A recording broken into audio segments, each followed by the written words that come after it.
Terima kasih. Adapun peraturan dari webinar kali ini, saat acara berlangsung, peserta dimohon untuk mematikan audionya. Peserta diwajibkan untuk mengikuti seluruh rangkaian acara, dan yang terakhir, pada sesi tanya-jawab, peserta dapat bertanya melalui fitur raise hand yang ada di tab partisipan, dan dari panitia akan menyalakan audionya. Acara selanjutnya yaitu sambutan dari Project Manager TOEFL Course kepada Saudara Andri Wibowo, dipersilakan. Baik, terima kasih. Assalamualaikum warahmatullahi wabarakatuh. Selamat siang, perkenalkan nama saya Andri Wibowo selaku PM acara webinar TOEFL pada siang hari ini. Terima kasih kepada Bang Yusril selaku Ketua API periode 2019-2020, Bang Gilang selaku Wakil Ketua API periode 2019-2020, teman-teman dari pihak SCDC, dan Abang Mbak dan teman-teman semua dari API tercinta. Pada acara kali ini kita akan belajar mengenai TOEFL test yang akan dibawakan oleh teman-teman dari SCDC. Semoga ilmu yang disampaikan nanti bisa bermanfaat bagi teman-teman semua. Selamat mengikuti acaranya. Terima kasih. Wassalamualaikum warahmatullahi wabarakatuh. Waalaikumsalam warahmatullahi Waalaikumsalam. Terima kasih. Selanjutnya adalah sambutan dari Ketua API SMUPN Veteran Yogyakarta kepada Saudara Yusril Izawijaya, dipersilakan. Bismillah. Assalamualaikum warahmatullahi wabarakatuh. Selamat siang semuanya. Perkenalkan saya Yusril Izawijaya selaku Ketua API SMUPN Veteran Yogyakarta periode 2020-2021. Sebelumnya, kami dari pihak API SMUPN Veteran Yogyakarta mengucapkan terima kasih kepada pihak SCDC UPN Veteran Yogyakarta, khususnya kepada Saudara Lense Sintomul dan Salsabila Aurelia selaku pembicara pada webinar TOEFL hari ini. Suatu kehormatan bagi kami bisa bekerja sama dengan Anda. Webinar TOEFL ini merupakan implementasi dari pengembangan SDM pengurus API SMUPN Veteran Yogyakarta dan merupakan lanjutan course mengenai optimasi dan memaksimalkan sosial media. Nah, salah satu syarat untuk kelulusan juga yaitu adalah sertifikat hasil TOEFL. Sehingga dengan diadakan webinar ini, saya pribadi dan seluruh pengurus bisa memahami fundamental dari TOEFL dan bisa memaksimalkan potensi yang dimiliki. Terakhir, berorganisasi bukan semata-mata untuk tujuan mengembangkan diri sendiri, tetapi juga harus ada timbal balik, yaitu tanggung jawab organisasi untuk mengembangkan SDM pengurusnya, sehingga diharapkan ke depan menjadi SDM yang unggul. Terima kasih. Wassalamualaikum warahmatullahi wabarakatuh. Terima kasih kepada Saudara Yusril atas sambutannya. Memasuki acara selanjutnya, yaitu presentasi yang akan dilakukan terlebih dahulu oleh Saudara Lensi Sitompul. Kepada Saudara, dipersilakan.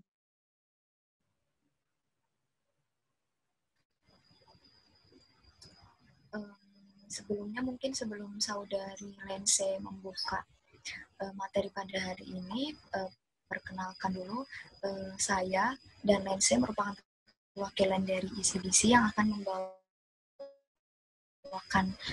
materi Introduction to TOEFL Test pada hari ini. Saya sendiri Salsabila Aurelia Azahra sebagai salah satu staf dari Divisi Edukasi, dan mungkin Saudari Lense bisa memperkenalkan diri terlebih dahulu. Baik, selamat siang semua. Siang. Kami ucapkan kepada pihak Selamat API yang siang. memberikan kesempatan bagi kami dari SCDC untuk bisa mengisi webinar pada hari ini. Perkenalkan, saya Lensi Maria Stompul, saya dari SCDC, dan di SCDC saya di Divisi Edukasi. Terima kasih. Terima kasih banyak juga kepada pihak API yang telah mempercayakan kepada kami untuk mengisi materi pada hari ini. Mungkin kepada Saudara Lense bisa dimulai presentasinya. Baik, sebelum kita mulai webinar kita, saya ingin terlebih dahulu mengatakan bahwa pada hari ini kita berkesempatan untuk melakukan sharing session mengenai Introduction to TOEFL Test. Jadi sebelum itu kami juga ingin menyampaikan bahwa kami dari pihak SCDC juga masih sama-sama belajar dan masih sama-sama berproses untuk TOEFL sendiri dalam lingkup bahasa Inggris. Jadi mari kita sama-sama belajar bersama, dan bila ada kesalahan yang mungkin disampaikan dalam proses presentasi nanti, mari kita sama-sama memperbaiki untuk lebih baik ke depannya, begitu. Oke, tanpa membuang-buang waktu, kita mulai dari slide pertama, yaitu Introduction to TOEFL Test. Next. Oke, saya akan terlebih dahulu menjelaskan mengenai outline atau garis besar dari bahasan kita di hari ini, yaitu yang pertama ada kinds of TOEFL, yaitu macam-macam ataupun jenis-jenis daripada TOEFL. Kemudian yang kedua nanti ada function and purpose of TOEFL atau fungsi dan kegunaan daripada TOEFL. Yang ketiga ada score range atau tentang nilai dari TOEFL. Kemudian ada masa berlaku dari sertifikat TOEFL. Ada TOEFL material juga yang akan kita bahas, serta tentunya akan ada tips and triknya juga. Baik, next.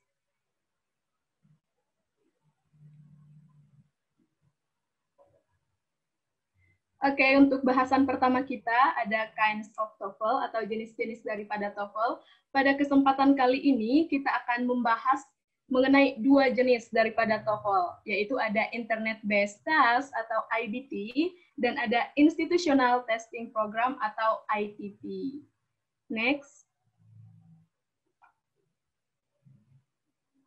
Oke, tapi sebelum kita masuk nih ke IBT, ke ITP, kita terlebih dahulu membahas mengenai TOEFL itu sendiri. Apa sih TOEFL? Apa sih singkatan daripada TOEFL ini? Nah, kalau dari TOEFL sendiri merupakan singkatan dari Test of English as a Foreign Language, yang secara makna merupakan tes TOEFL ini diperuntukkan bagi mereka yang mana bahasa Inggris bukan merupakan bahasa ibu bagi mereka. Jadi perlu untuk diberikan sebuah tes untuk mengukur kemampuan dan pemahaman seseorang dalam berbahasa Inggris. Oke, next.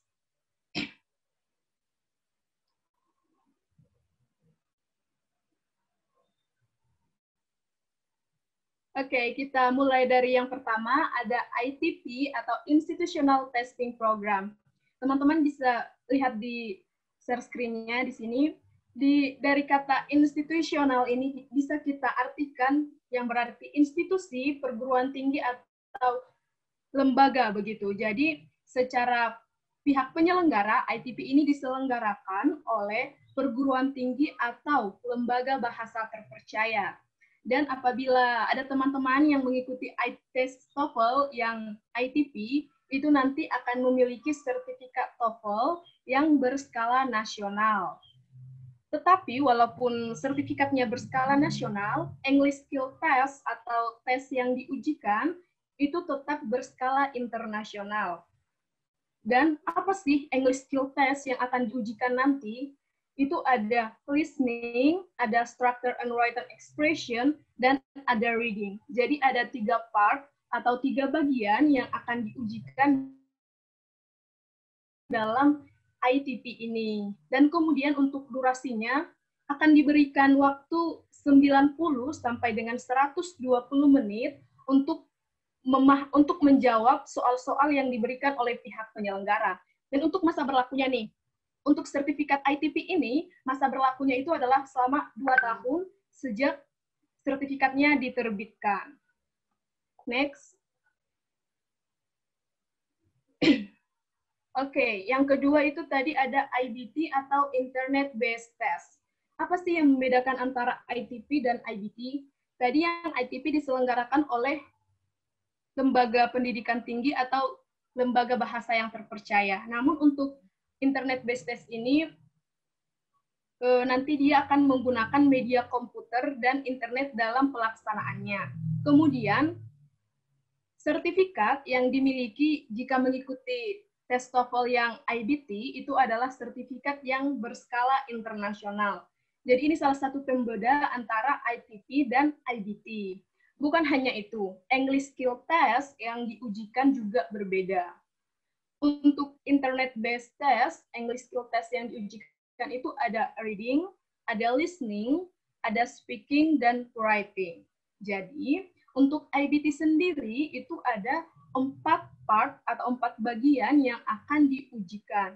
Tadi untuk ITP itu hanya ada 3, dan tes yang ada di IBT tapi tidak ada di ITP itu adalah yang part speaking. Dan untuk dana atau biaya yang harus dikeluarkan untuk mengikuti IBT ini juga lebih mahal jika dibandingkan dengan yang ITP. Untuk yang IBT sendiri, durasi waktu yang diberikan untuk menjawab soal atau pertanyaannya itu adalah selama 4 sampai dengan 5 jam. Dan untuk penilaian skor TOEFL-nya untuk IBT juga berbeda daripada yang ITP. Untuk yang IBT nanti tiap partnya itu ada 0 sampai dengan 30 poin yang akan diberikan per partnya. Jadi total maksimal poinnya jika benar semua yang paling tinggi itu adalah 120 poin. Jadi untuk IBT ini nanti ada reading, ada listening, ada speaking, ada writing. Jadi masing-masing bagian ini nanti akan memiliki skor mulai dari 0 sampai dengan 30. Dan kemudian ketika disatukan, skor ini maksimalnya adalah 120 poin. Dan untuk masa berlaku sertifikatnya juga selama 2 tahun sejak diterbitkan. Begitu, jadi memang teman-teman juga harus memperhatikan kapan sertifikat TOEFL ini akan kita gunakan agar tidak melewati masa berlakunya. Jadi ketika teman-teman ingin mengikuti tes TOEFL, harus diprediksi juga sampai kapan nih sertifikatnya terpakai, supaya tidak menjadi sia-sia begitu. Next, Mas.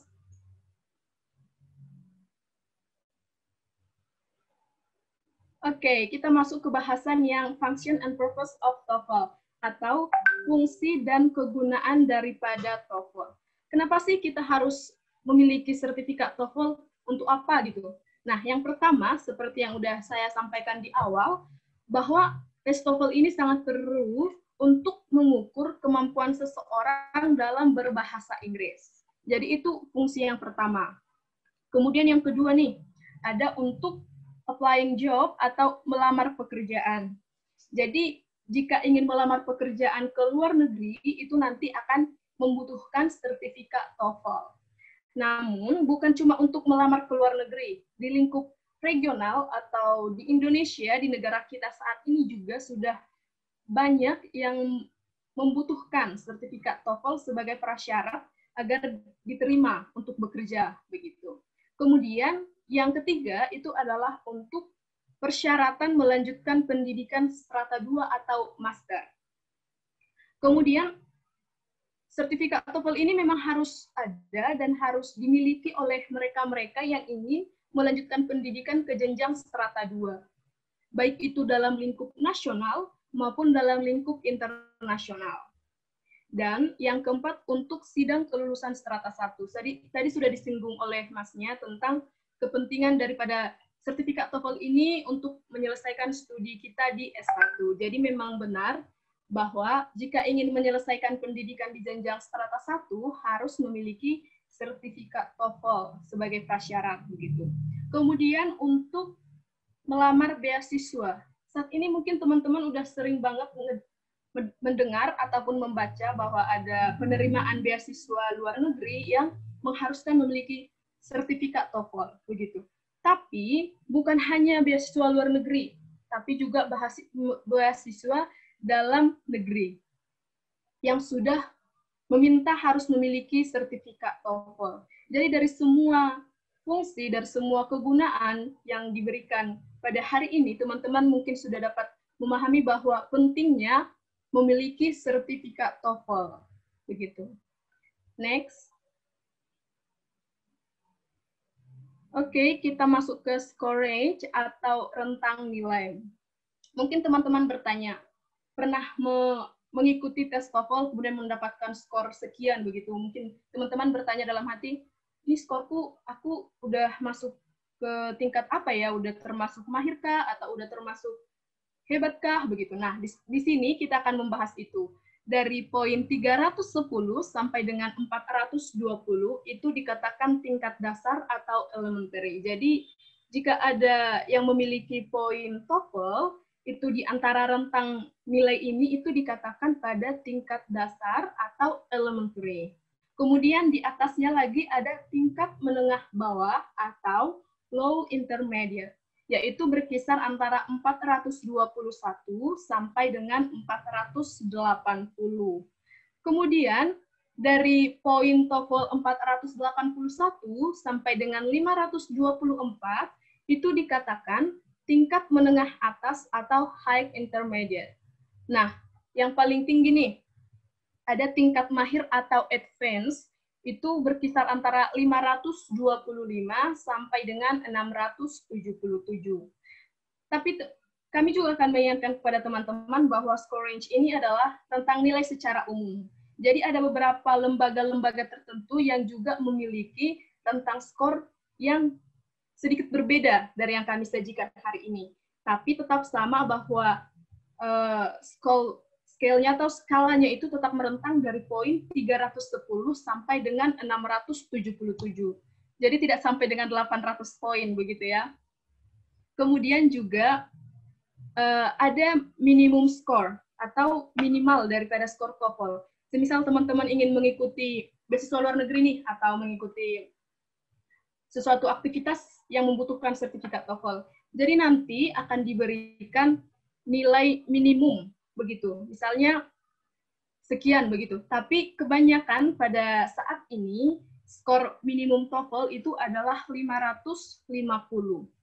Tetapi ada juga beberapa lembaga atau beberapa pihak yang menerima skor minimum dari sertifikat TOEFL ini itu 500 poin. Jadi memang berbeda-beda untuk tiap penyelenggara begitu, tergantung kebutuhan. Oke, selanjutnya. Oke, kita masuk ke penilaian TOEFL. Yang pertama, skor TOEFL merupakan penjumlahan dari skor English Skill Test seperti Structure and Written Expression serta Reading Comprehension. Seperti yang sudah saya singgung di awal tadi, bahwa skor TOEFL itu nanti akan diambil dari skor-skor per partnya. Partnya itu apa? Yang tadi listening, ada writing, ada speaking, gitu. Nanti diambil dari sana dulu, per partnya itu berapa-berapa, terus setelah itu skor totalnya itu dikonversikan ke skala TOEFL atau TOEFL scale. Nah, skala TOEFL itu yang tadi, yang mulai dari poin 310 sampai dengan 677. Dan untuk teknis menjawabnya juga, teman-teman harus memahami juga bahwa dalam tes TOEFL ini tidak ada penalti atau pengurangan nilai jika jawaban salah. Mungkin teman-teman sering mengikuti beberapa tes yang mana kalau kita jawab salah, dibuat -1, begitu. Nah, untuk tes TOEFL sendiri, itu nanti tidak ada pengurangan. Jadi memang teman-teman bisa menjawab semuanya, dan mudah-mudahan bisa benar, agar skornya bisa maksimal, gitu. Next. Oke, kita masuk ke TOEFL material.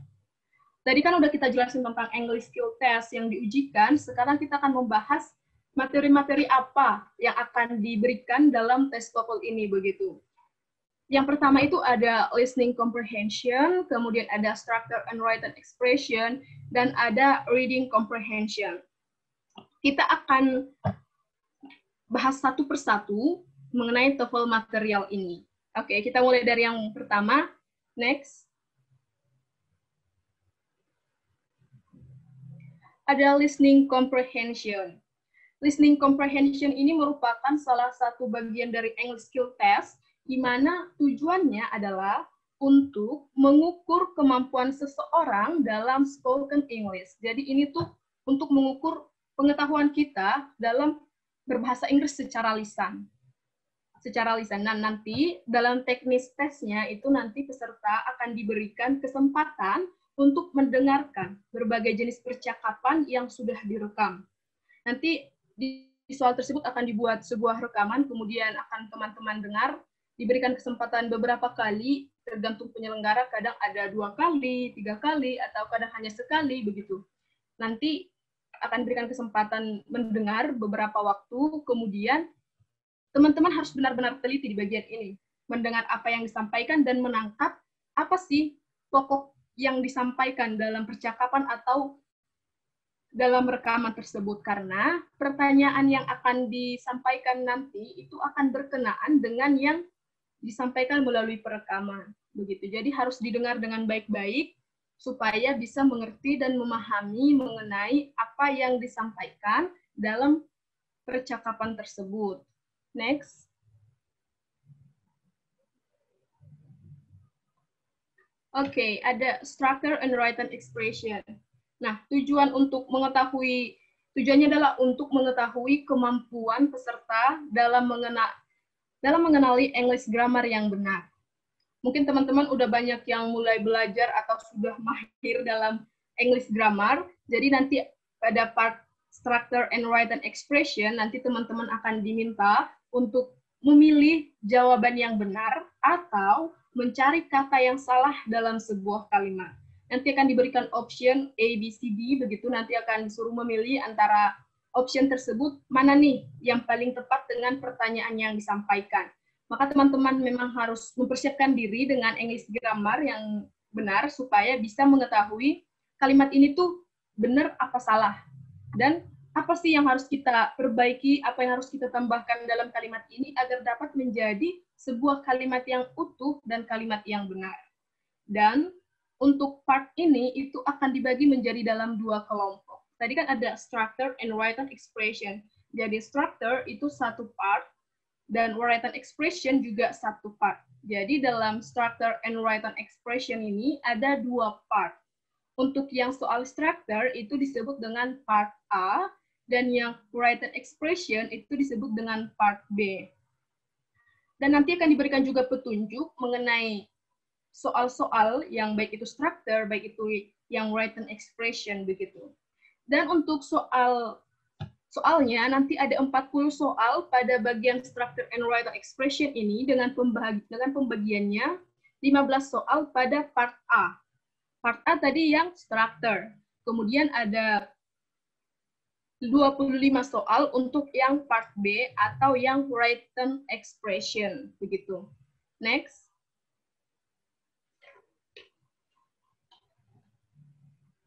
Oke, reading comprehension.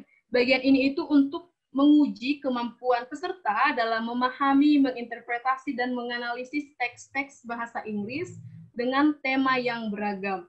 Jadi nanti dalam part ini akan diberikan sebuah teks berbentuk bahasa Inggris tentunya, yang mana nanti akan diberikan pertanyaan-pertanyaan yang berkenaan dengan teks tersebut. Jadi untuk reading comprehension ini teman-teman harus mempersiapkan pembendaharaan kosakata agar nanti bisa mengerti apa yang dimaksudkan oleh teks tersebut.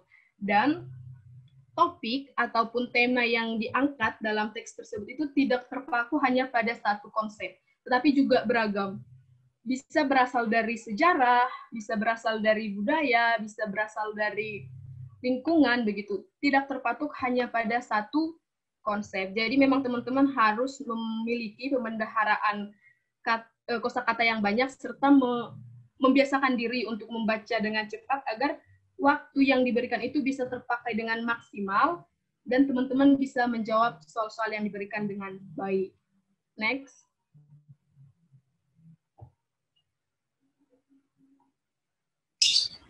Oke. Terima kasih banyak kepada Saudari Lense atas pemaparannya, dan yang untuk selanjutnya kita memasuki bagian tips and trick yang akan disampaikan oleh saya.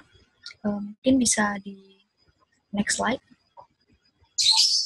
Nah, jadi seperti yang tadi sudah dijelaskan oleh Saudari Lense, di TOEFL ITP sendiri itu terdapat tiga bagian yang akan diujikan pada TOEFL. Yang pertama itu ada listening section, lalu yang kedua itu ada structure and written section, lalu yang terakhir itu ada reading comprehension section. Nah, di bagian listening section ini sendiri sebetulnya terbagi lagi menjadi 3 bagian yang akan didengar oleh para peserta tes itu sendiri. Bagian yang pertama itu ada dialog. Dialog ini biasanya percakapan singkat antara 2 speaker. Lalu bagian yang kedua itu ada short conversation yang sedikit lebih panjang dari bagian pertama. Dan yang ketiga itu ada mini lectures. Mini lectures ini sendiri biasanya seperti narasi yang dibacakan oleh speaker, lalu kemudian para peserta tes itu harus menemukan jawaban dari teks yang dibacakan oleh speaker tersebut. Untuk tips dan triknya sendiri, pada bagian dialog itu yang pertama fokus pada pembicara kedua. Kenapa fokus pada pembicara kedua? Karena biasanya di percakapan itu speaker yang pertama akan menanyakan hal apa yang akan ditanyakan pada pertanyaan, dan jawabannya tersebut akan terdapat di pembicara kedua. Mostly seperti itu. Lalu yang kedua, jangan panik terhadap kata demi kata, tangkap saja ide isi percakapan. Jika kita mendengar satu percakapan, terkadang kita suka panik sendiri gitu ya. Tapi yang terpenting di sini itu fokus pada keyword ataupun kata yang dianggap penting pada conversation tersebut, dan mungkin bisa dicari di pilihan jawaban seperti itu.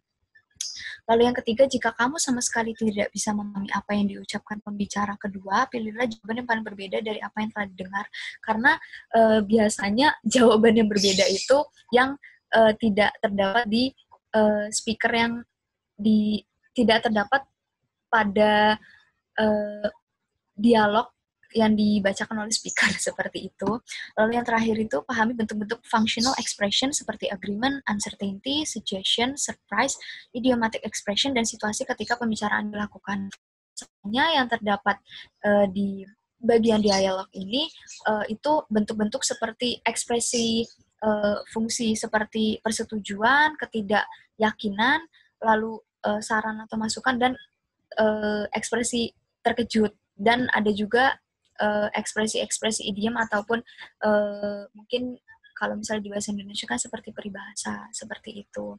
Lalu kita masuk ke bagian yang kedua atau short conversation. Tipsnya itu pada saat menyimak conversation kamu harus paham tema atau topik yang sedang dibicarakan. Karena tema atau topik yang sedang dibicarakan itu akan sangat krusial dan berkaitan dengan jawaban yang terdapat di lembar tes seperti itu. Lalu cermati situasi dan kondisi yang terjadi selama percakapan berlangsung, biasanya menyangkut tentang tepat, waktu, apa, dan siapa yang dibicarakan. Nah, karena bagian short conversation ini biasanya akan sangat berkaitan erat dengan tempat, waktu, dan apa dan siapa yang dibicarakan. Biasanya hal itu yang akan menjadi pertanyaan di tes TOEFL seperti itu. Lalu yang selanjutnya itu ada bagian 3, mini lectures. Jika kita memiliki banyak waktu, temukan kata kunci pada pilihan jawaban yang tertera di lembar soal. Jadi sembari kita mendengarkan lectures ataupun narasi yang dibacakan oleh speaker, dapat juga men-skimming jawaban yang ada di lembar tes. Lalu fokus pada pembicaraan pada kalimat pertama karena biasanya akan menjadi topik bagi kalimat selanjutnya. Karena di sini bagian mini lectures ataupun narasi singkat, biasanya apa yang akan dibicarakan awal itu akan menjadi lanjutan dari pembicaraan ataupun teks listening yang selanjutnya. Maka dari itu, sebisa mungkin ingat-ingat apa yang dibicarakan pada saat speaker memulai membacakan narasi, seperti itu. Lalu waspada terhadap hal-hal yang berkaitan dengan 5W1H, fokuskan pendengaran.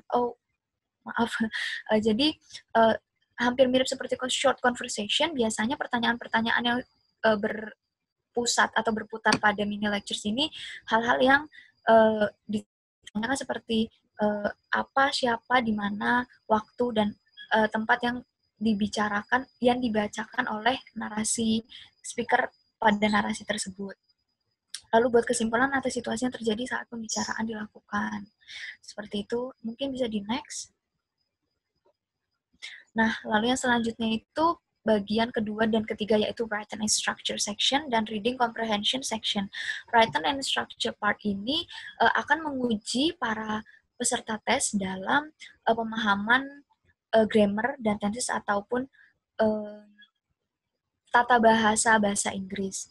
Jadi, tips yang pertama itu bacalah seluruh kalimat terlebih dahulu meskipun terdapat bagian yang kosong yang harus diisi. Mengapa demikian? Karena untuk menganalisis atau mengidentifikasi jawaban, kita harus mengidentifikasi terlebih dahulu komponen-komponen apa yang sudah terdapat di soal tersebut dan bagian rumpang apa yang harus kita perlukan dan dapat dicari di bagian jawaban, seperti itu.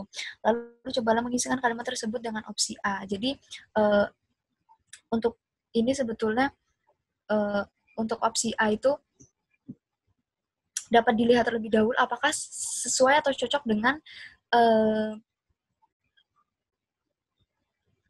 komponen yang dibutuhkan pada kalimat rumpang tersebut. Apabila cocok, maka bisa memilih opsi A. Namun jika tidak benar, cobalah untuk mengisikan dengan pilihan yang tersedia, yaitu opsi B, C, dan D. Jadi apabila opsi A ini sudah dianggap tidak sesuai ataupun tidak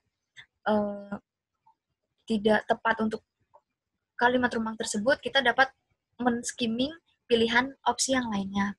Lalu ingatlah pola kalimat yang telah Anda pelajari dalam tata bahasa Inggris. Seperti yang sudah disinggung tadi, karena written and structure part ini difokuskan untuk tata bahasa, maka materi yang harus dipelajari adalah pola kalimat dan tata bahasa dalam bahasa Inggris, seperti itu.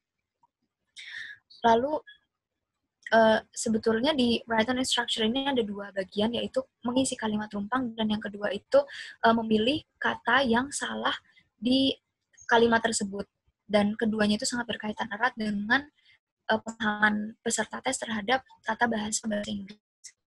Lalu yang selanjutnya itu ada reading comprehension section. Untuk reading comprehension ini menguji pemahaman peserta terhadap teks bacaan yang terdapat di lembar soal. Jadi tips yang pertama itu perbanyak kosakata dan biasakan diri untuk membaca berbagai macam teks bahasa Inggris. Teks bahasa Inggris yang terdapat di tes TOEFL itu tidak hanya terbatas pada mungkin tentang pengetahuan-pengetahuan saintis atau seperti itu, tapi juga bisa berkisar tentang fakta-fakta tentang pengetahuan-pengetahuan umum di bidang lainnya, seperti itu. Lalu perhatikan waktu, karena biasanya apabila kita tidak memahami teks, kita akan terlena untuk terus memahami apa yang ada di teks tersebut. Maka dari itu, salah satu kuncinya perhatikan waktu agar agar soal-soal di bagian section ini dapat dikerjakan dengan baik, seperti itu. Lalu latihlah kemampuan membaca cepat untuk mendapatkan ide utama dan susunan ide dari teks tersebut. Jadi biasanya itu teks reading comprehension itu lumayan panjang dan mungkin banyak istilah-istilah yang tidak kita familiar. Jadi kemampuan membaca cepat itu sebetulnya sangat dibutuhkan untuk mendapatkan gagasan atau ide utama dan jawaban-jawaban yang ditanyakan dari pertanyaan tanpa harus membaca keseluruhan isi teks, seperti itu. Lalu carilah bagian dari teks yang berhubungan dengan pertanyaan yang diberikan. Dan yang terakhir, jadi mungkin bisa juga langsung lompat ke bagian pertanyaan dan mencari jawaban di teks, seperti itu. Mohon maaf, ini izin bertanya, apakah penjelasan saya terlalu cepat? Enggak sih, Mbak. Udah pas kok. Udah pas, Mbak. Terima kasih. Lalu mungkin bisa di next slide-nya. Nah, karena tadi sudah ngomongin tips and trick dan materi singkat tentang TOEFL, untuk lebih paham, mungkin kita bisa langsung masuk ke contoh soal. Mungkin bisa di next, Mas. Nah, jadi kan tadi ada 3 section ya. Yang pertama itu listening section, lalu yang kedua structure and written section, dan yang ketiga itu ada reading comprehension. Untuk yang pertama ada listening section. Di sini saya akan memainkan audio selama 2 kali, dan nanti kalau misalnya memang belum jelas mungkin bisa bisa saya mainkan sekali lagi. Sebentar ya. Number 1. Susan needs a ride downtown, and I said you'd take her. Oh no, please say you didn't. What can be inferred about the man? Teman-teman sudah bisa mendengar dengan jelas audio yang saya mainkan barusan?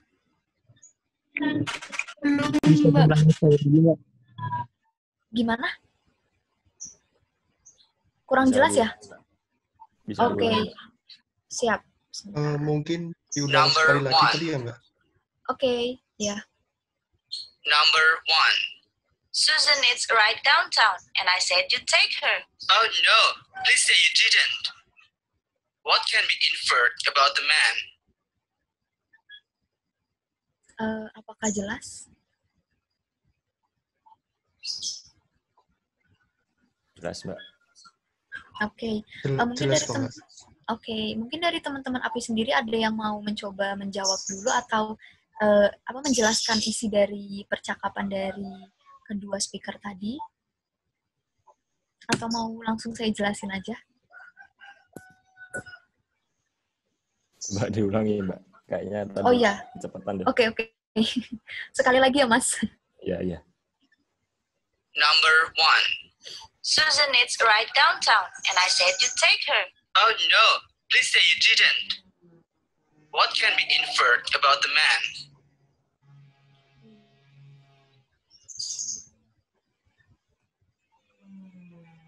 Apakah sudah jelas? Mungkin ada teman-teman yang mau mencoba menjawab, atau mungkin langsung saya jelaskan aja.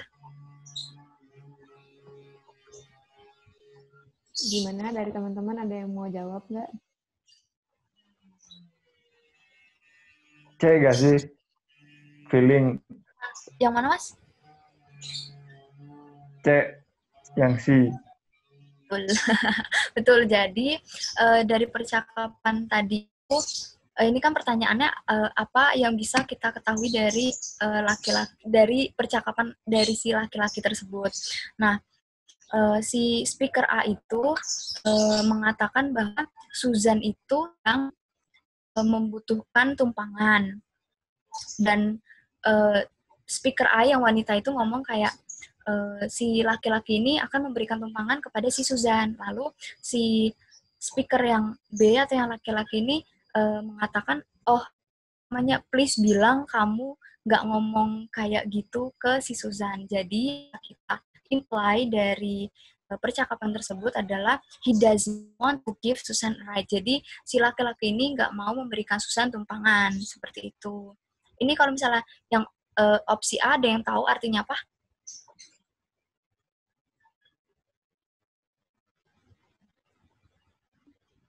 Laki-lakinya gak kenal sama Susan, Mbak. Betul, terima kasih, Mas. Ya, betul. Jadi yang A itu he does not know who Susan is. Jadi opsi A itu dia nggak tahu Susan siapa. Yang B itu he is willing to give Susan a ride. Jadi untuk opsi yang B itu si laki-laki ini mau memberikan tumpangan ke Susan, padahal dia mengatakan dia nggak mau memberikan tumpangan. Lalu yang D, he wants to give Susan a ride later. Dia akan memberikan Susan tumpangan nanti. Jawaban paling tepat C, seperti itu. Mungkin bisa next ke audio yang kedua ya. Akan saya mainkan. Number 2. When is your trip? I'll be leaving in a few days. What does the woman mean? Sudah jelas? Sudah bisa dengar jelas? Mungkin bisa Sekali lagi Mbak kayaknya. Oke. Diulang sekali lagi ya, Mbak. Number 2. When is your trip? I'll be leaving in a few days. What does the woman mean?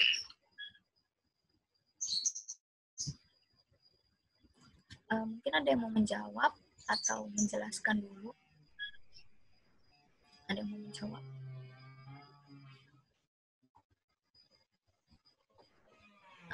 Oke, mungkin akan langsung saya jelaskan aja ya.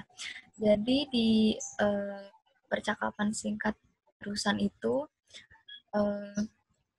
si laki-lakinya itu menanyakan kamu akan berangkat kapan gitu. Terus si speaker B atau yang wanita itu menjawab bahwa dia akan pergi 2 hari lagi. Jadi untuk jawabannya di sini itu yang she will be leaving in 2 days. Kalau yang untuk opsi A, her trip will last only a few days. Di situ si speaker B tidak menyinggung atau tidak mengatakan bahwa perjalanan ataupun tripnya dia itu akan berlangsung selama berapa lama. Lalu untuk opsi yang B, she is going to stay in 2 days. Dia juga tidak mengatakan bahwa dia akan menginap di suatu tempat itu selama beberapa hari. Untuk yang C, she will arrive in a few days. She will arrive juga dia tidak menyinggung bahwa dia akan tiba di satu tempat itu dalam beberapa hari. Jadi untuk jawaban yang paling tepat itu she will be leaving in 2 days. Seperti itu. Mungkin bisa di next slide lanjut.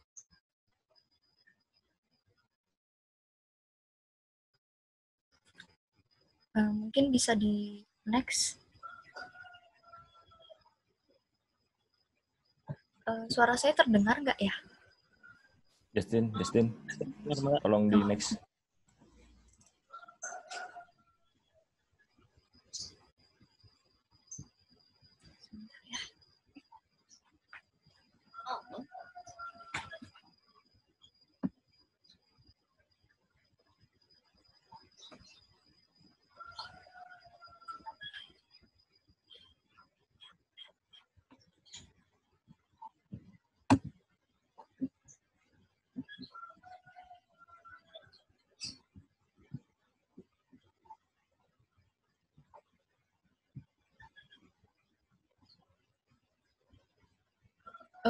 ini slide. Mohon maaf Mbak, sepertinya ada kendala teknis. Ada kendala teknis sepertinya, Mbak. Mohon maaf ya Mbak, ditunggu dulu.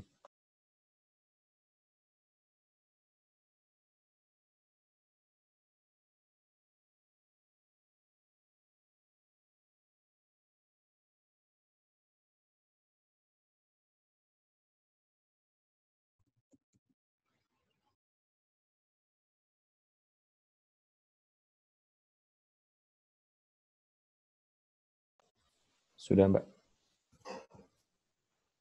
Apakah sudah kelihatan?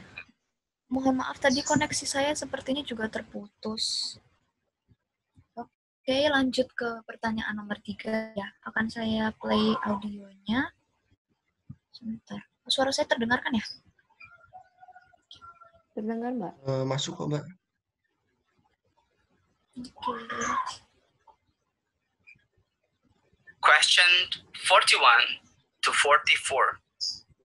You are going on a boat trip this afternoon? Yes, I am, and I can't wait. I've never been up close to a whale before. Do you think we'll see many whales today? We should. This is the best time of the year to see some whales. Why is winter the best time of the year to see whales? At this time of year, the whales are heading south from Alaska to warmer water for the winter. Then they'll return to Alaska before summer.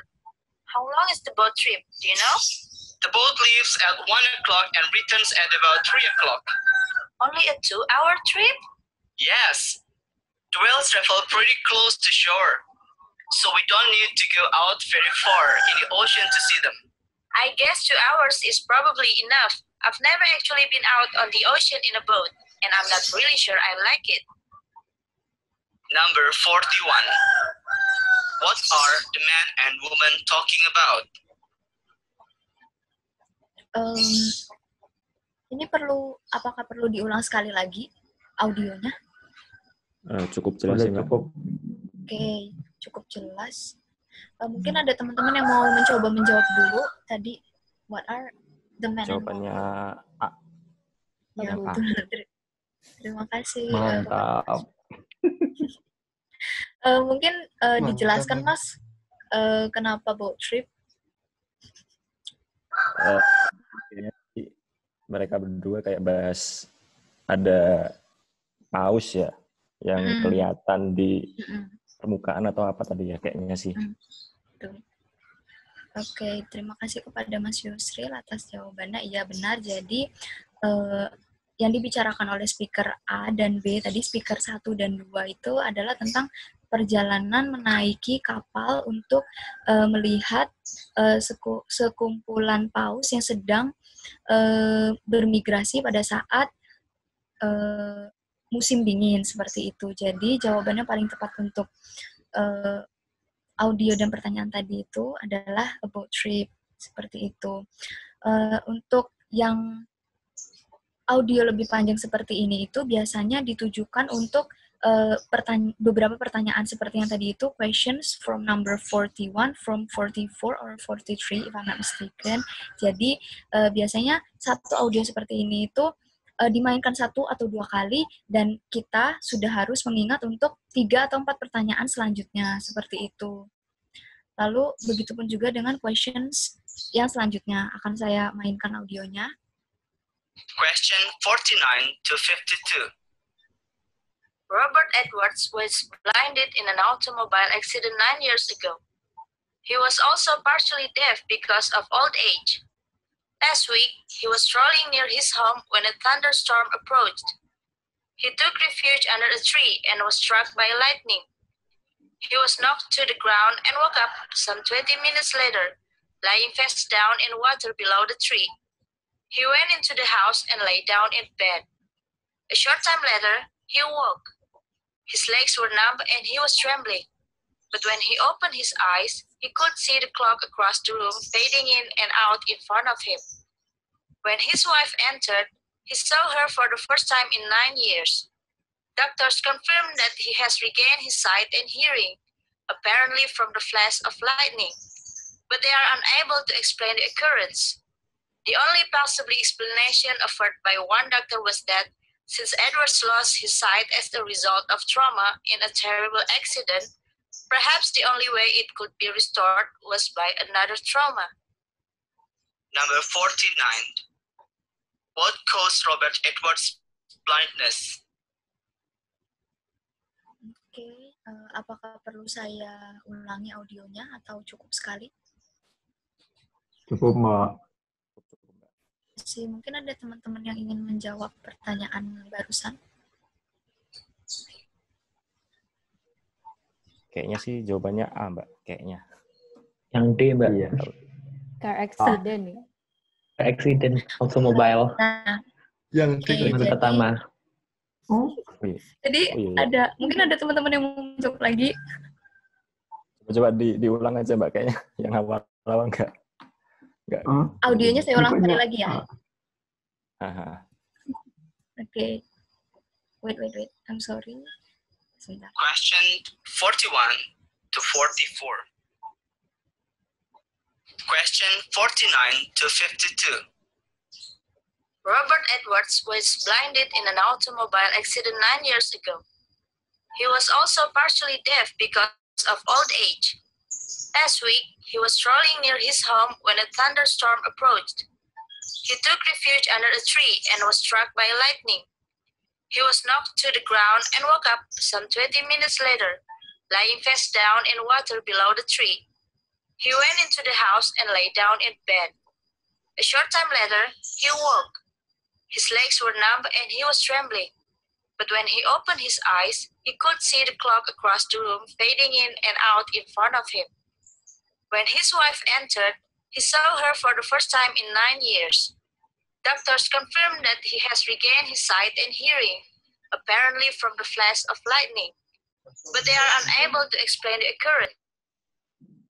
The explanation offered by one doctor was that since Edwards lost his sight as a result of trauma in a terrible accident, perhaps the only way it could be restored was by another trauma.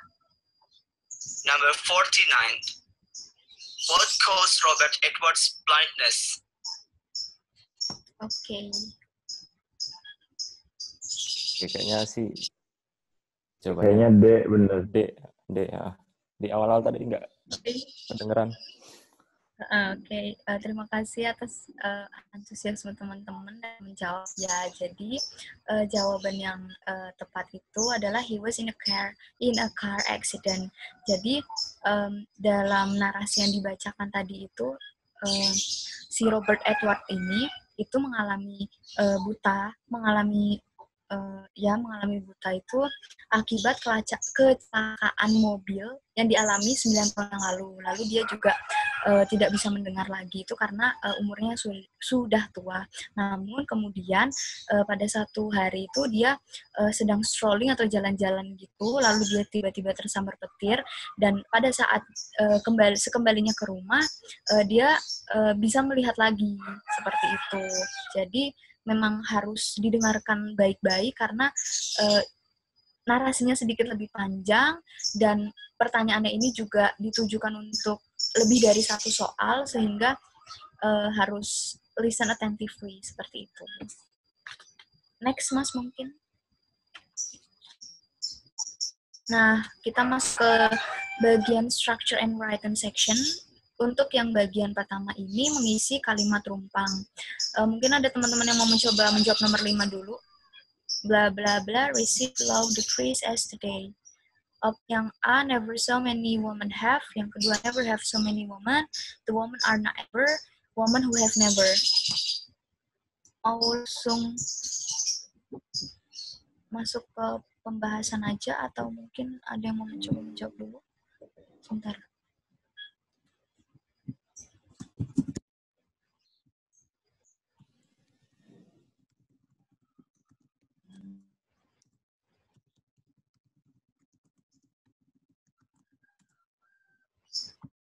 Oke, karena sepertinya tidak ada yang menjawab, maka akan langsung saya masuk ke pembahasan aja. Jadi, di structure dan section ini sangat penting untuk menguasai grammar, tenses, pokoknya tata bahasa tentang bahasa Inggris, karena memang isinya itu nanti mostly seperti itu di structure and written section. Jadi untuk pembahasan yang di soal nomor 5 ini, untuk opsi A dan B itu mirip-mirip, jadi mungkin bisa kita skip terlebih dahulu. Kita bisa mengeliminasi jawaban yang sekiranya berbeda. Jadi kita langsung masuk ke pilihan yang the woman are not ever dan woman who have never. Untuk yang the woman are not ever ini, di situ yang salah, bentar ya. Di sini itu tepat karena kan dapat dilihat bahwa bla bla bla receive low decrease as today. Jadi verb di sini gunakan verb 3. Namun di sini subjeknya dan to be-nya itu are not ever. Jadi untuk yang pilihan ketiga ini tidak tepat seperti itu. Lalu untuk yang woman who have never,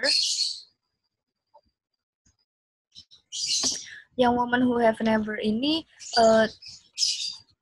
tidak tepat dengan pernyataan tersebut karena ini merupakan kalimat fakta dan degree hukum itu sebetulnya sudah pernah diterima, namun tidak pernah sebanyak yang ada di soal ini. Jadi untuk yang opsi D itu juga tidak tepat karena tidak sesuai dengan fakta yang telah ada. Lalu untuk yang opsi 1 dan opsi 2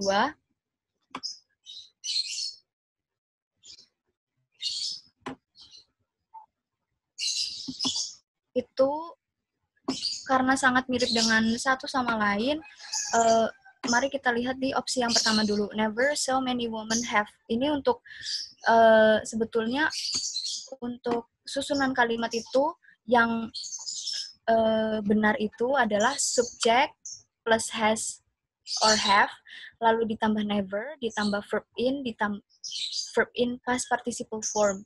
Nah, kalau misalnya untuk melihat urutan itu, sebetulnya kan untuk yang pilihan A dan B itu sebetulnya sudah salah. Tapi untuk menekankan sesuatu itu, never itu dapat ditempatkan di awal kalimat. Jadi untuk opsi A dan B itu dapat menjadi opsi yang dapat dipertimbangkan sebagai jawaban. Namun yang lebih tepatnya itu adalah never have so many women, karena tadi sesuai dengan structure itu yang diurutkan adalah never plus has or have.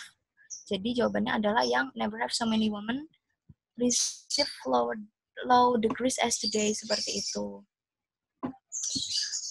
Lalu yang nomor 2 itu, in the realm of psychological theory, Margaret Washburn was a dualist, blah blah blah, that motor phenomena have an essential role in psychology. Nah,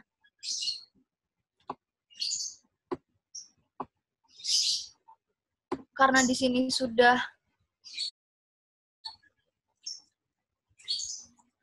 jadi di sini itu sudah ada subjek dan verb, yaitu subjeknya itu Margaret Washburn, lalu verbnya itu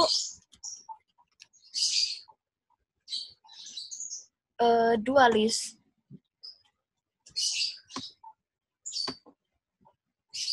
Nah, untuk mengisi kalimat rumpang tersebut, kita membutuhkan yang namanya adjective clause. Nah, untuk adjective clause ini sendiri itu, susunannya itu rumusnya conjunction plus relative pronoun, conjunction or relative pronoun ditambah subject ditambah verb.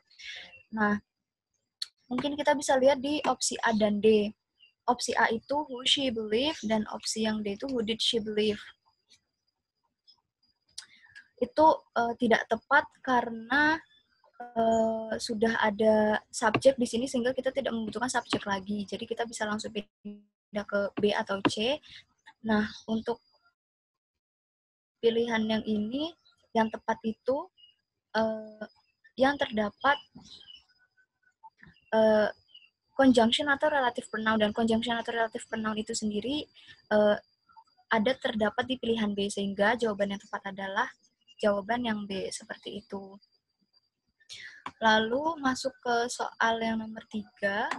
Researchers use blah blah blah that scientists create such as about biology, chemical, and physics to conduct their product research. Ini kalau misalnya di bahasa Indonesia kan, peneliti menggunakan titik-titik-titik yang saintis ciptakan seperti biologi, kimia, dan fisika untuk melakukan penelitian terhadap produk mereka. Nah, karena di sini sudah ada subjek dan verb, maka kita membutuhkan noun. Noun itu kan kata benda. Sementara kata benda di sini itu yang paling tepat itu adalah yang D. Mengapa demikian? Karena untuk yang A itu ada posesifnya, sementara di sini tidak membutuhkan posesif, kata posesif seperti itu. Jadi untuk mengisi kalimat tumpang yang paling tepat itu adalah yang B, the scientific papers. Seperti itu. Mungkin bisa dilanjut ke ke slide. Nah, ke sesi yang kita masuk ke bagian section selanjutnya. Tadi mengisi kalimat tumpang, lalu yang pada bagian ini itu memilih kalimat yang salah.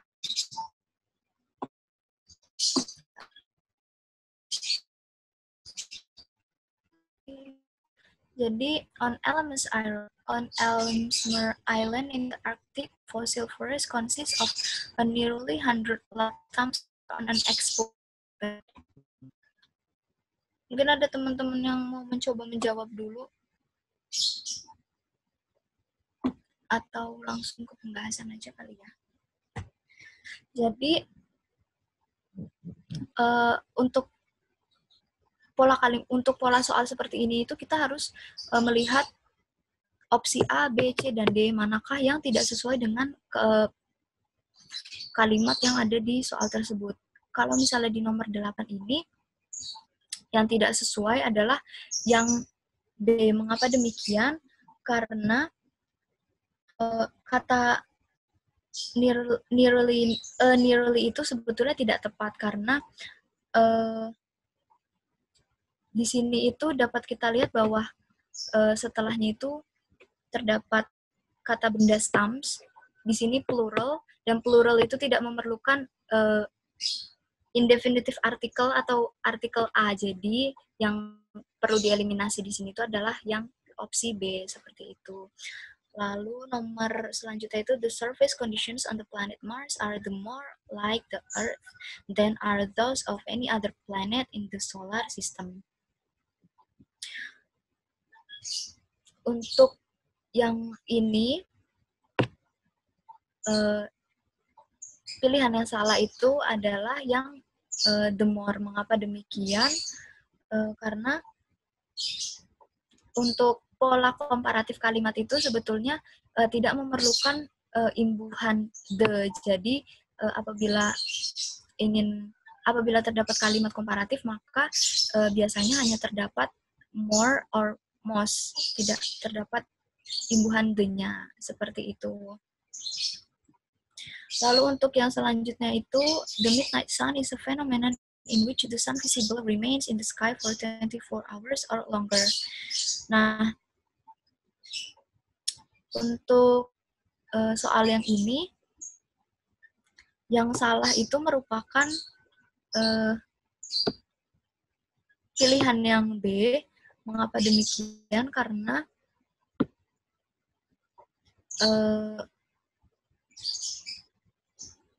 yang tepat itu sebetulnya untuk pola kalimat itu remains visible, bukan visible remains. Jadi di sini terdapat kesalahan dalam pola kalimatnya, sehingga yang perlu dieliminasi adalah opsi yang B, seperti itu. Mungkin bisa di next, Mas. Nah, lalu kita masuk ke bagian reading comprehension section. Mungkin apakah teman-teman ada yang mau mencoba membaca terlebih dahulu atau langsung masuk ke pembahasan soal. Mungkin bisa langsung masuk ke pembahasan aja ya, Mbak. Oke, terima kasih Kak Selena.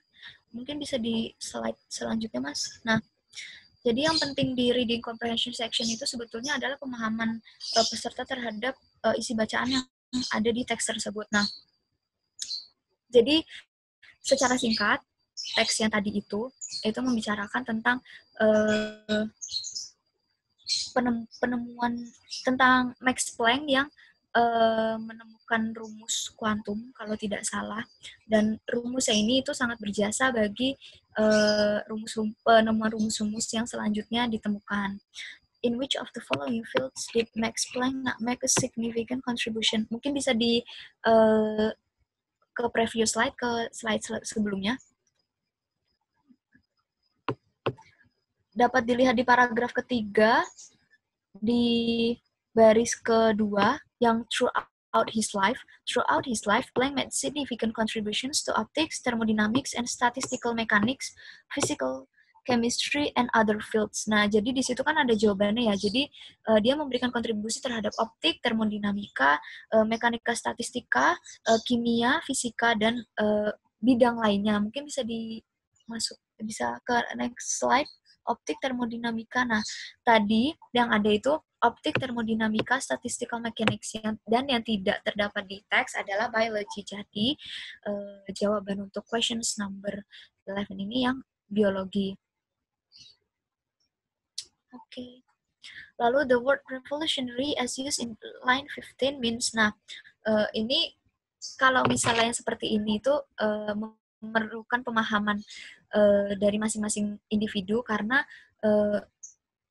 soal-soal seperti ini itu termasuk seperti mungkin sinonim atau persamaan kata dan mencocokkan kata yang lebih tepat. Jadi the word revolutionary, jadi kata-kata revolusioner di sini itu lebih tepatnya masuk ke yang mana? Untuk kata revolutioner ini lebih cocok dengan momentous, karena di opsi yang lainnya itu sebetulnya tersirat makna yang negatif, dangerous, extremist, and militarist. Jadi yang paling tepat itu merupakan yang momentous, seperti itu. Revolutionary juga dapat diartikan sebagai sesuatu yang baru, seperti itu. Next mungkin. Oke, terima kasih. Sekian presentasi dari saya dan Saudari Lense. Mohon maaf banget kalau misalnya dari saya sendiri masih banyak kekurangan seperti itu. Mungkin dari teman-teman sendiri ada yang punya pertanyaan. Oh ya, saya kembalikan ke Kak Antonia Selena. Terima kasih. Terima kasih kepada Saudari Lense dan Salsabila atas materi dan presentasinya yang luar biasa. Memasuki sesi tanya jawab, kepada teman-teman yang ingin bertanya bisa langsung melakukan raise hand ataupun menuliskan pertanyaannya di kolom chat ya.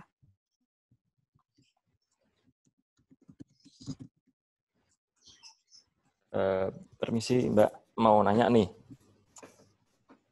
Tadi kan ya, sudah dijelaskan sangat detail mengenai TOEFL. Nah, saya ingin tanya, apakah dari pihak SCDC sendiri itu ada mengadakan kursus mengenai TOEFL ini? Nah, jika ada, itu biasanya diadakan di bulan apa saja? Barangkali teman-teman dari API bisa ikut ke sana mungkin. Terima kasih. Terima kasih juga pertanyaannya Mas Yusril Wijaya. Mbak Antonia, ini langsung saya jawab atau dihimpun dulu pertanyaannya? Boleh langsung dijawab aja ya, Mbak. Oke, terima kasih. Jadi sebetulnya kalau di ICDP sendiri itu agendanya itu baru ada regular class dan competition class ya Mas. Jadi untuk TOEFL sendiri itu sebetulnya kita belum merambah ke sana, tapi untuk short course atau kursus singkatnya itu sendiri sebetulnya kami punya acara namanya extension class. Nah, extension class ini kami bekerja sama dengan lembaga tertentu, lalu kita meminta mereka untuk memberikan materi secara singkat, sekaligus nanti di sesi atau di hari terakhir itu akan ada tes, dan sertifikatnya itu bisa digunakan seperti itu. Untuk extension class tahun ini itu kemarin diadakan kalau nggak salah bulan Oktober seperti itu. Tapi kalau misalnya dari ICDC sendiri masih belum memberikan materi ataupun kursus seperti itu. Mungkin itu jawaban dari saya.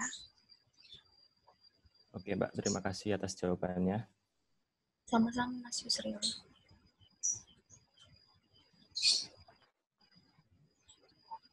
Silakan teman-teman yang ingin bertanya.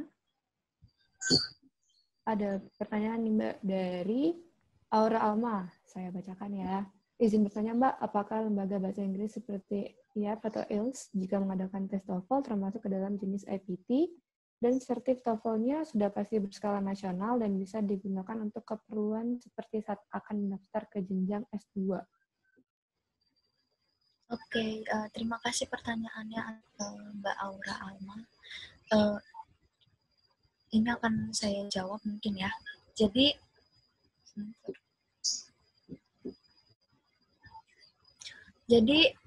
setahu saya pribadi ya, lembaga-lembaga seperti IF, IELTS, terus habis itu LIA, itu tuh mereka juga mengadakan tes-tes. Ini mohon maaf, kan ada dua, IBT dan ITP, Institutional Testing ya. Nah ini maksudnya itu yang ITP atau yang IBT ya?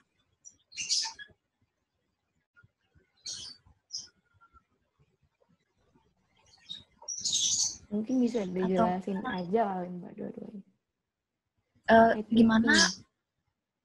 Gimana Kak? ITP yang maaf boleh gitu katanya. Mungkin yang institusional bukan ya?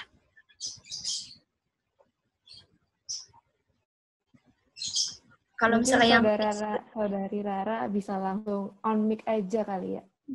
Ya. Biar lebih enak gitu ngobrolnya.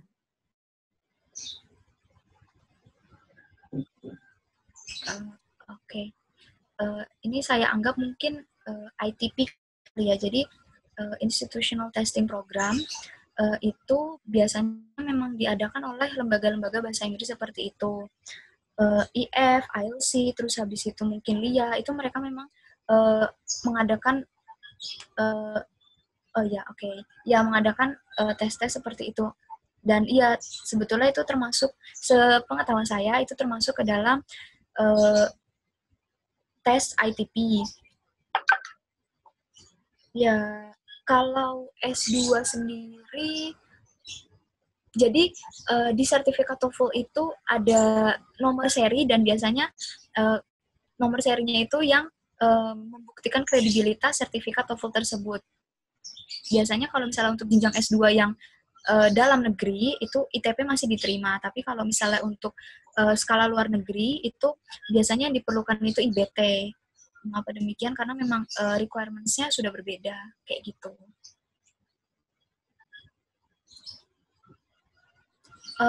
Apakah menjawab pertanyaan? Apakah menjawab sudah jelas, Saudari Aura Alma? Sudah, Mbak. Makasih ya, Mbak. Sama-sama.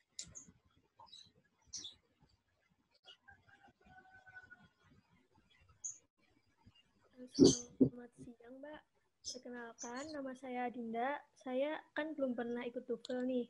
Jadi saya mau bertanya. Tadi kan disebutkan bahwa di section itu suara untuk soalnya bisa diulang-ulang. Bisa 2 kali, bisa 3 kali. Nah, kalau kita mendengarkan suara tersebut lebih dari 1 kali, apakah skor yang akan kita dapat itu akan berbeda daripada kita mendengarkan cuma 1 kali? Terima kasih. Oke, sama-sama Dinda. Jadi sebetulnya begini ya, ketika ini sepengetahuan aku ya. Jadi ketika kita tes TOEFL itu audio itu akan dimainkan dalam satu ruangan, dan kita tidak memiliki pilihan untuk memainkan itu berkali-kali. Jadi misalnya seperti ini, soal 1 sampai 4 itu audio akan dimainkan secara 2 kali, lalu kemudian tidak akan ada pengulangan lagi untuk selanjutnya. Dan jadi sebetulnya nggak bakalan ngurangin, karena memang kebijakan dari TOEFL-nya itu sendiri, audio akan dimainkan secara 2 kali, tapi kita tidak memiliki opsi untuk mengulangi itu di waktu selanjutnya. Jadi kayak pada saat itu audio dimainkan, kita harus benar-benar mendengarkan dengan baik. Seperti itu. Sudah jelas? Apakah sudah jelas, Saudari Dinda? Atau mungkin ada yang mau ditanyakan lagi? Itu berarti berlaku sama kalau misalkan kita TOEFL secara langsung sama kalau pakai internet gitu ya, Mbak ya? Maksudnya nggak secara langsung gitu. Iya. Maksudnya gimana, Kak? Kan kalau misalkan itu tadi Mbak kan bilang kalau itu tuh dalam satu ruangan bakal didengerin, satu ruangan tuh bakal didengerin bareng-bareng gitu. Nah kalau misalkan itu nggak secara langsung, itu gimana? Sama ya? Oh iya. Jadi memang itu sudah menjadi apa ya? Mungkin sudah menjadi kebijakan dan aturan mereka untuk seperti itu. Jadi kayak kita nggak bisa bebas untuk memainkan audionya itu secara terus-terusan kayak gitu. Memang 2 kali itu sudah batasnya dan pada saat itu seperti itu. Baik, Mbak. Terima kasih. Sama-sama, Dinda.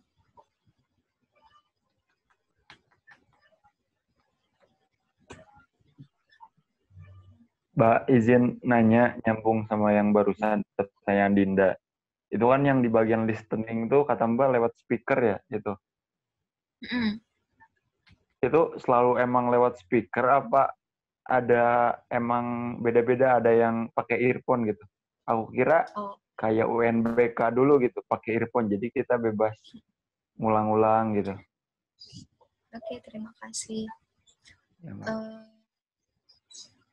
jadi ini selama saya pengalaman untuk, jadi sebetulnya ECDC itu kalau misalnya offline itu ada program kayak free TOEFL test, dan selama saya mengadakan tes tersebut dengan bekerja sama dengan lembaga itu, memang biasanya dilakukan di satu ruangan, lalu audionya itu di-play dari speaker. Tapi kalau untuk pelaksanaan tesnya yang secara langsung, sebetulnya saya masih belum terlalu mengerti apakah dapat menggunakan earphone atau tidak. Tapi kemarin, kalau untuk yang, karena saat ini sedang pandemi dan tes dilaksanakan secara online, maka itu dapat didengarkan melalui earphone. Tapi sepertinya audionya itu tidak bisa diulang berkali-kali. Jadi mungkin saya bisa mengkonfirmasi pertanyaan Mas Gilang. Mungkin kalau UNBK itu kan kayaknya kita bisa ini nggak sih Mas? Kayak balik ke pertanyaan sebelumnya, lalu kita bisa mendengar audionya itu. Seperti itu bukan ya?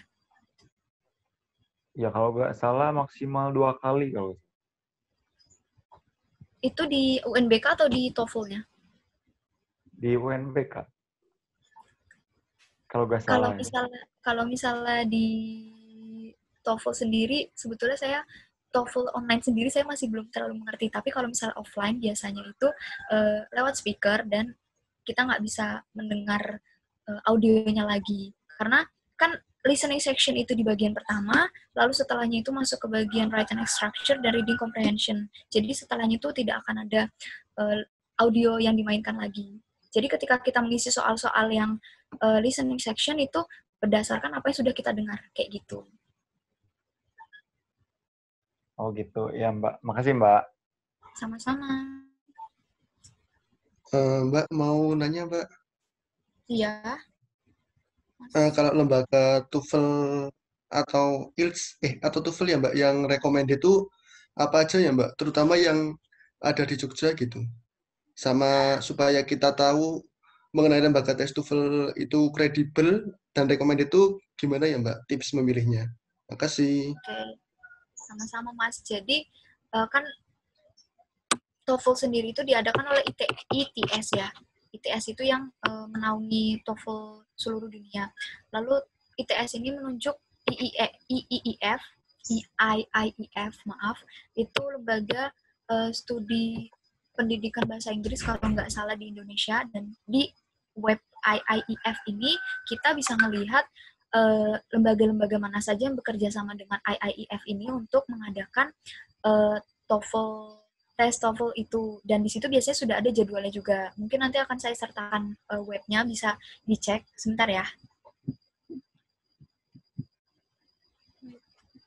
Seperti itu Mas, mungkin sudah jelas. Kalau untuk rekomendasi sendiri dari saya pribadi, oh ya mungkin Saudari Nisa atau Lense ada yang ingin menjawab, mungkin punya rekomendasi tempat tes TOEFL yang kredibel gitu.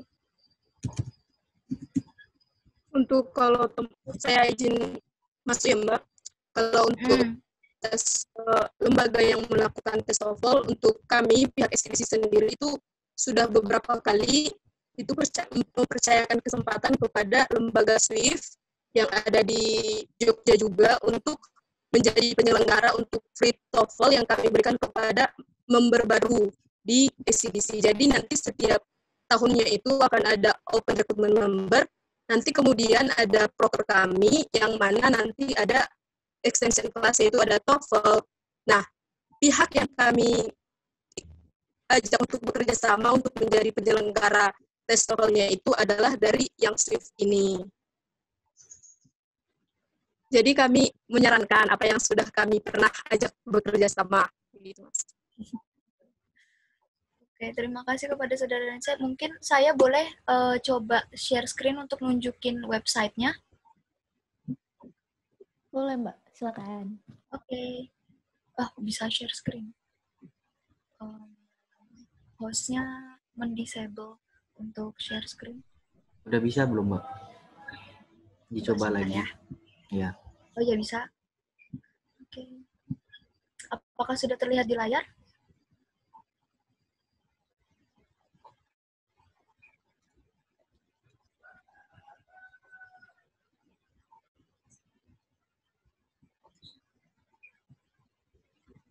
Terlihat. Belum, Mbak. Nah, udah. Nah, sudah, Mbak. Jadi kita bisa lihat ya, city-nya atau kotanya itu di Yogyakarta, institusinya ILT Yogyakarta, test date-nya itu nanti 6 November 2020. Di sini ada kontaknya. Jadi di IIEF ini sendiri memang mereka akan mencantumkan lembaga-lembaga yang bekerja sama dengan mereka dalam mengadakan tes TOEFL biasanya. Kalau misalnya yang sudah bekerja sama dengan IIEF ini dapat dipastikan kredibilitasnya seperti itu, karena IIEF ini memang ditunjuk oleh ITS sebagai perwakilan penyelenggara TOEFL di Indonesia, seperti itu. Terus nih di Yogyakarta lagi ada ILT lagi. Ada ILT lagi. Universitas Sanata Dharma.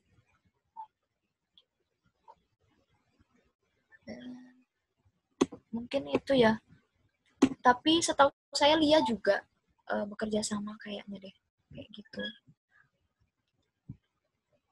Jangan saya ya, Mas. Izin memotong, Mbak. Kalau lembaga tes tuh kayak ada lembaga apa ya? Kayak lesnya gitu loh, Mbak, kayak belajar TOEFL-nya juga atau cuma buat tes doang gitu ya lembaganya? Atau mungkin beda-beda ya, Mbak? Kalau kan jadi setahu saya IIEF ini juga bekerja sama dengan universitas seperti yang tadi Universitas Sanata Dharma. Nah, itu ada yang menyelenggarakan seperti kursusnya gitu. Terus LT juga ada kursusnya, tapi ya jadi kebanyakan itu menyelenggarakan kursusnya juga seperti itu, Mas. Yang ditanyakan Mas Andri itu bukan ya? Iya, Mbak. Sama ini, Mbak, apa kalau kursus tuh ada jangka waktunya nggak ya, Mbak? Atau mungkin bisa bebas gitu? Mungkin Nisa atau Lense bisa bantu menjawab.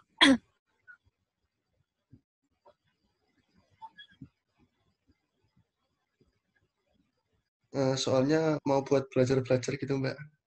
Kasih. Oke. Jadi sebetulnya kalau misalnya untuk les sendiri, setahu saya tergantung institusinya ya Mas, kayak uh, ada yang kilat, ada yang mungkin setahun, ada yang cuman rata-rata tuh kayaknya memang sudah ada paket TOEFL kayak gitu. Biasanya sih seperti itu. Makasih, Mbak. Sudah terjawab belum ya, Mas? Oke, sama-sama, Mas Andri. Baiklah, mungkin pertanyaan tadi dari Saudara Andri adalah pertanyaan terakhir kita pada hari ini.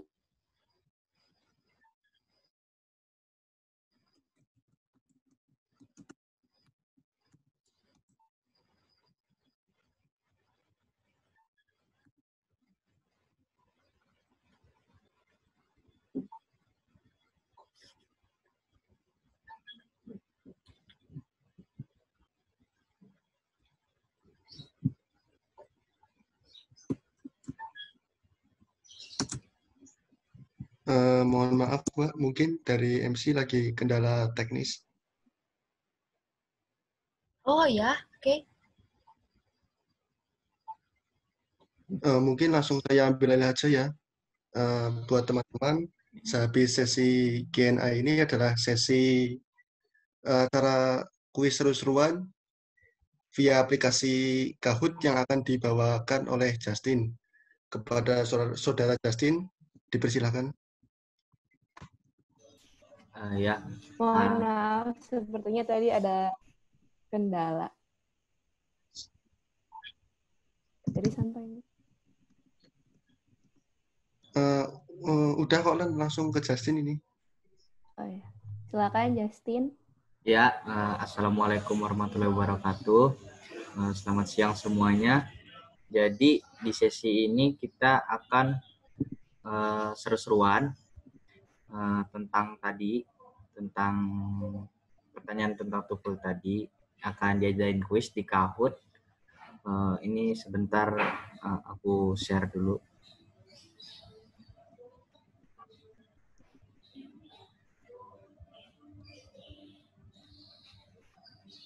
Nah, udah kelihatan belum? Udah, Tin. Nah, mantap, Tin. Jadi buat semuanya bisa langsung buka web Kahoot-nya, terus masukin PIN-nya. Sama ini rules-nya itu penamaannya itu divisi underscore nama ya, biar nanti gampang di data, soalnya yang juara 1 nanti bakalan ada hadiahnya.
Boleh dimulai aja, Tin. Oke, Bang. Kita mulai ya tahunnya.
United States spends more money on advertising, blah blah blah country in the world. Silakan dijawab.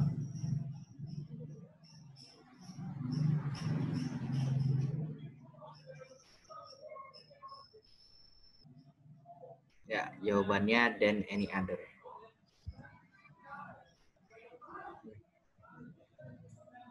Oke, pertanyaan selanjutnya. The demands of aerospace, medicine, and agriculture engineers are creating exotic new metallic substance.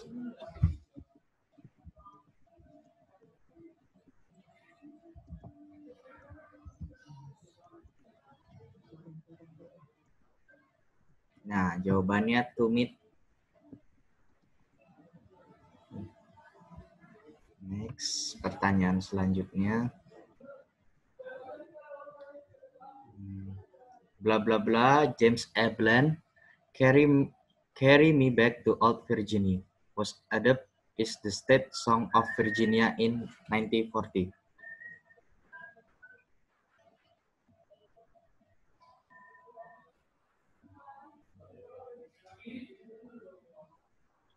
Jawabannya written by. Pertanyaan selanjutnya.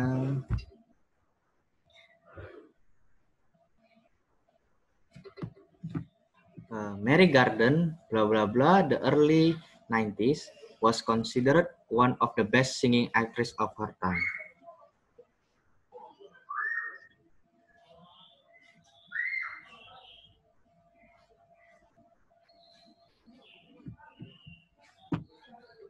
Jawabannya a popular soprano. Next. Ya.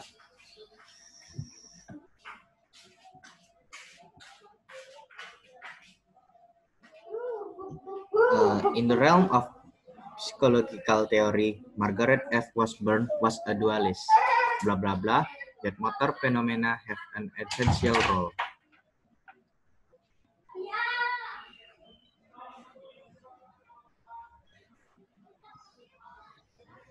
Ya, dan jawabannya adalah we believe.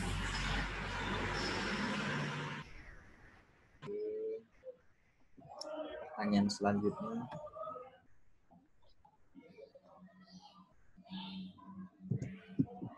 Research use blah blah blah that scientists create such as about biology, chemical, and physics to conduct their product research.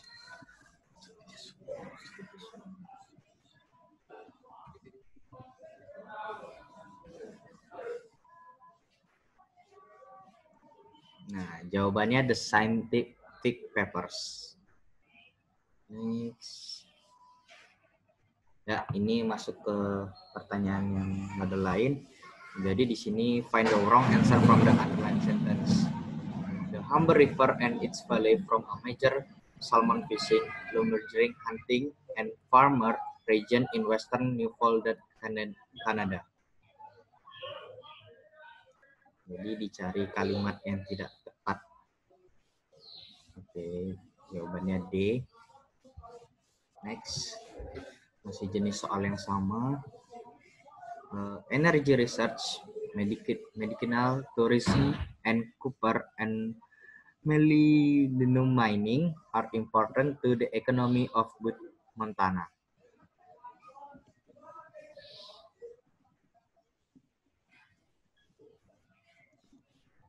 Ya, jawabannya A ya. Next.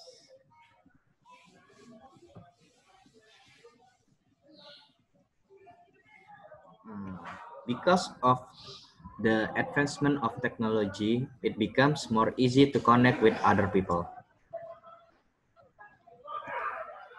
Sama, dicari kata yang tidak tepat untuk kalimat tersebut. Jawabannya C.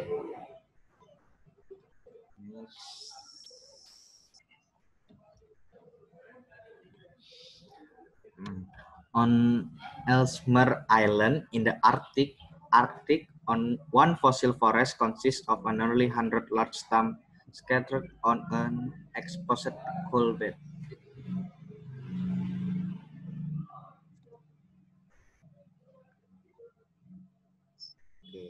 B.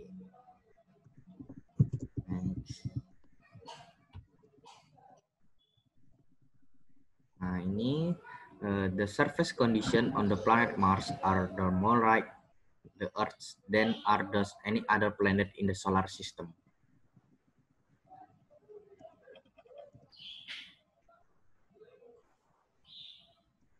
Dan jawabannya B. Next.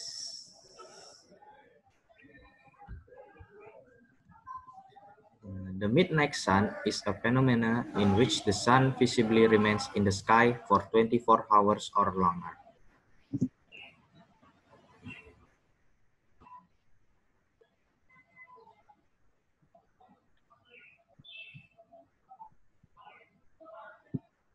Dan jawabannya B. Oke, next.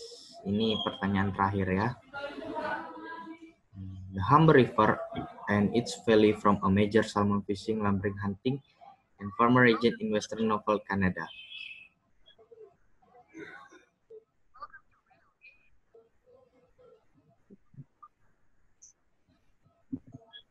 Yuk, masih ingat? Ya, jawabannya D.